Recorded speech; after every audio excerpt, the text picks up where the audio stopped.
अस्सलाम वालेकुम व्यूअर्स, कैसे हैं आप? उम्मीद करते हैं आप सब खैरियत से होंगे। आज मैंने मशहूर बंस रोड की मशहूर बीफ टिक्का कढ़ाई की रेसिपी शेयर करने जा रही हूँ आपके साथ। बहुत ही कम मसालों में बनती है ये और बहुत ही झटपट बन जाती है। मेहमान आ जाए तो झट से बना ली, या हमारा दिल नहीं चाह रहा खाना पकाने का तो हमने फटाफट से बना ली, ज़्यादा मेहनत नहीं है। चलते हैं रेसिपी की तरफ। तो एक कढ़ाई ले ली है, उसमें हाफ़ कप ऑयल को मैंने गर्म रख दिया है। 2 मीडियम साइज़ के मैंने प्याज लिए, इसे बारीक स्लाइसेस में कट कर लिया है और इसे ऑयल में ऐड कर दिया है मैंने। इसे 2 से 3 मिनट तक फ्राई करेंगे। इसके बाद हम इसमें ऐड करेंगे 1 टेबलस्पून लहसुन अदरक का पेस्ट और हम इसे फ्राई करेंगे और लाइट गोल्डन ब्राउन हमने इसके प्याज करने। लाइट गोल्डन ब्राउन होने के बाद हम इसमें बीफ ऐड करेंगे। अगर आपके पास मटन है तो आप मटन भी ऐड कर सकते हैं।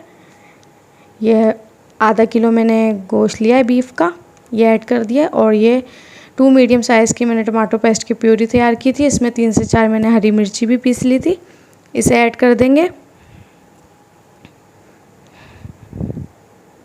इसके बाद हाफ़ टी स्पून हम इसमें हल्दी ऐड करेंगे, 1 टीस्पून हम इसमें पिसी हुई लाल मिर्च ऐड करेंगे और 1 टीस्पून हम इसमें कुटी हुई लाल मिर्च ऐड करेंगे और इसे अच्छे से मिक्स करेंगे।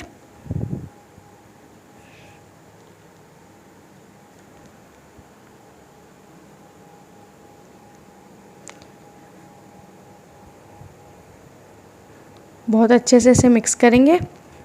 इसके बाद हम इसमें ऐड करेंगे हाफ़ टी स्पून काली मिर्ची पिसी हुई,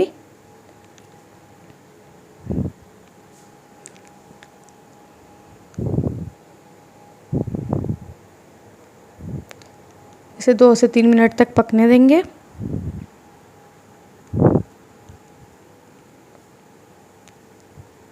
इसके बाद हम इसमें 1 गिलास पानी ऐड कर देंगे गोश्त को गलाने के लिए और 1 घंटे के लिए हम गोश्त को रख देंगे ढक के,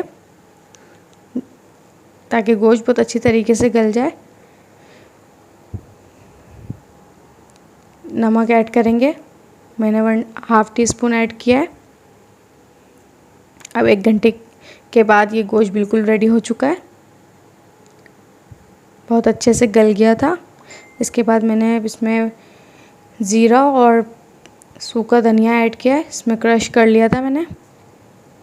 हाफ़ टी स्पून ज़ीरा ले लें, हाफ़ टी स्पून साबुत धनिया ले लें और इसे क्रश कर लें। इसके बाद मैंने 1 कप इसमें दही ऐड किया है,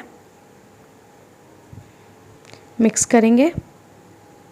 अब इसका मरहला जो है वो भुनाई का है, बहुत अच्छे से भुनाई करनी है। जितनी अच्छी भुनाई होगी उतना अच्छा टेस्ट आएगा। इसके बाद 5 मिनट के लिए मैंने इसमें कोयले का धुआं दिया था, मैं वीडियो शूट करना भूल गई थी। फिर इसके बाद मैंने हरा धनिया से और ना लीमू से इसे गार्निश कर लिया था और इसे डिश आउट कर लिया था। बहुत ही मज़ेदार रेसिपी है, ट्राई ज़रूर कीजिएगा। अगर आपको मेरी रेसिपी पसंद आई तो लाइक कीजिए, कमेंट कीजिए, शेयर कीजिए अपने फैमिली एंड फ्रेंड के साथ और कमेंट सेक्शन में ज़रूर बताएं आपको मेरी रेसिपी कैसी लगी। इंशाल्लाह और भी बहुत सारी अच्छी रेसिपी लाती रहूँगी। अगर आप मेरे चैनल पर न्यू हो तो मेरे चैनल को सब्सक्राइब कर लें और बेल आइकन के बटन को प्रेस कर दें। फिर मिलेंगे, अल्लाह हाफिज़।